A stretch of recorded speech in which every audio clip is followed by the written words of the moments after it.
অভিমানে ক্ষুব্ধ হয়ে শামীম হোসেন পাটোয়ারি অবশেষে অবসর গ্রহণ করছেন। আসলে কি শামীম হোসেন পাটোয়ারির এই মুহূর্তে অবসর গ্রহণের সময়, নাকি তাকে জাতীয় দলে অন্তর্ভুক্ত করার মাধ্যমে শামীম হোসেন পাটোয়ারির যে দক্ষতা রয়েছে, শামীম হোসেন পাটোয়ারির ভিতরে যে স্কিল রয়েছে, সেই স্কিল এবং দক্ষতার আলোকে জাতীয় দলের জন্য এখনও অবদান রাখার মতন তার একটা সময়, এই সময়টাকে আমাদের অবশ্যই মূল্যায়ন করতে হবে। ঢাকা প্রিমিয়ার ডিভিশন যে ক্রিকেট লিগটা অনুষ্ঠিত হচ্ছে 50 ওভারের যে ম্যাচ, এখানে আমরা যদি শামীম হোসেন পাটোয়ারির প্রত্যেকটা ম্যাচগুলো দেখি তাহলে দেখতে পাই যে গতকালও শামীম হোসেন পাটোয়ারি টি-20 মেজাজে গতকাল একটা অনবদ্য ইনিংস খেলেছেন এবং 50+ একটি ইনিংসও তিনি গতকাল উপহার দিয়েছেন।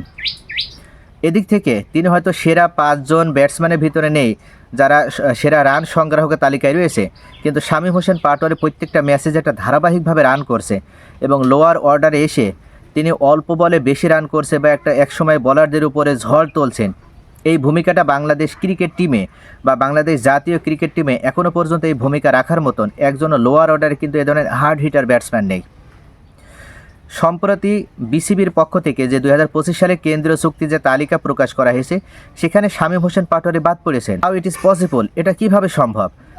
শামীম হোসেনের মতন একজন সম্ভাবনাময়, একজন উদীয়মান ক্রিকেটার এবং যার ভিতরে স্কিলের কোনো অভাব নেই এবং যার ভিতরে হার্ড হিটিং ক্যাপাসিটি রয়েছে, তাকে কিভাবে জাতীয় দলে বা কেন্দ্রীয় চুক্তির আওতাভুক্ত রাখা হয় না? তাহলে কি শামীম হোসেন পাটোয়ারির ফর্মটাকে আমরা শেষ করে দিচ্ছি, নাকি শামীম হোসেন পাটোয়ারির ভবিষ্যৎ আমরা নষ্ট করে দিচ্ছি?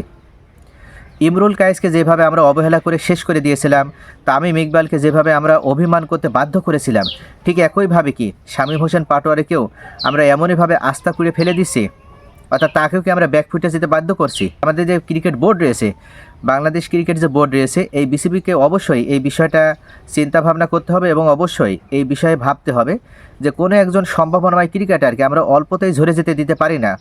শামীম হোসেন পাটোয়ারি বাংলাদেশে নিয়মিত যদি সুযোগ পায় বা বাংলাদেশ দলে যদি তাকে নিয়মিত সুযোগ দেওয়া হয়, তাহলে বিশেষ করে সাদা বলে যে ক্রিকেট, অর্থাৎ ওয়ানডে এবং টি-20 যে ফরম্যাট, এই দুইটা ফরম্যাটে সে নিজেকে ভালোভাবে মেলে ধরতে পারবে এবং দলের প্রয়োজনে সে যে কোনো সময় জ্বলে উঠতে পারবে এবং তার ভিতরে সেই দক্ষতা রয়েছে। তাহলে আমরা কেন তাকে অবহেলা করব? আমরা কেন তাকে আস্থা করে নিক্ষিপ্ত করব এবং আমরা কেন তাকে কেন্দ্রীয় চুক্তি থেকে দূরে সরিয়ে রাখব? এটা অবশ্যই বিসিবিকে এটা অবশ্যই চিন্তাভাবনা করতে হবে। একটা টিম সিলেক্টর আছে, তাদেরকে কিন্তু বিষয়টা ভাবতে হবে। এই মুহূর্তে শামীম হোসেন পাটোয়ারির বিকল্প কোনো ক্রিকেটার বাংলাদেশে নাই এবং তার থেকে ভালো পারফর্ম করার মতন দক্ষতা এবং যোগ্যতা সম্পন্ন কোনো ক্রিকেটারও নাই। তাহলে কোনোভাবেই শামীম হোসেন পাটোয়ারিকে জাতীয় দলের বাইরে রাখা যাবে না এবং কেন্দ্রীয় চুক্তিরও বাইরে রাখা যাবে না।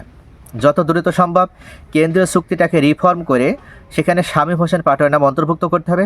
না হলে এমন একদিন হয়তো আমরা শুনবো যে শামীম হোসেন পাটোয়ারি অভিমানে বা রাগে বা ক্ষুব্ধ হয়ে তিনি আন্তর্জাতিক ক্রিকেটকে বিদায় জানিয়েছেন।